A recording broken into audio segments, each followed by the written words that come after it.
আসসালামু আলাইকুম সবাইকে। কেমন আছেন সবাই? আশা করি সবাই ভালো আছেন। আপনাদের দোয়ায় আমিও ভালো আছি। কয়দিন পরেই ঈদ আসতেছে। এই ঈদে অনেকেই খুশি, অনেকেই দুঃখী। কেননা ঈদে অনেকেই হয়তোবা কুরবানি দিবে, অনেক আনন্দেই থাকবে, অনেকেই দিতে পারবে না। বুঝতে পারছেন আপনারা? তো আমিও দিতাম, পরিস্থিতির কারণে এখন দিতে পারছি না। মনটা অনেক খারাপ হয়ে যায়। কিছু করার নেই। মানুষ বলে না যে সময় জীবন তো বদলায় না, বদলে যায় সময়।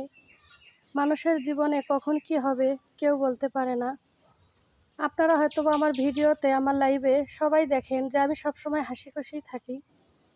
আমার ভিতরে না বলার অনেক কষ্ট লুকিয়ে আছে, যা আমি কাউকেই বলতে পারি না। কেননা মানুষকে বলে কোনো কিছুই হয় না। মানুষকে বললে মানুষ শুধু সামনে সান্ত্বনা দেয়, পিছনে গিয়ে জানেন তো পিছনে গিয়ে কি বলে, যখন আপনার ভালো সময় হয় তখন সঙ্গীর বন্ধুর অভাব হয় না, আর বিপদের টাইমে আপনার পাশে কেউ দাঁড়াবে না।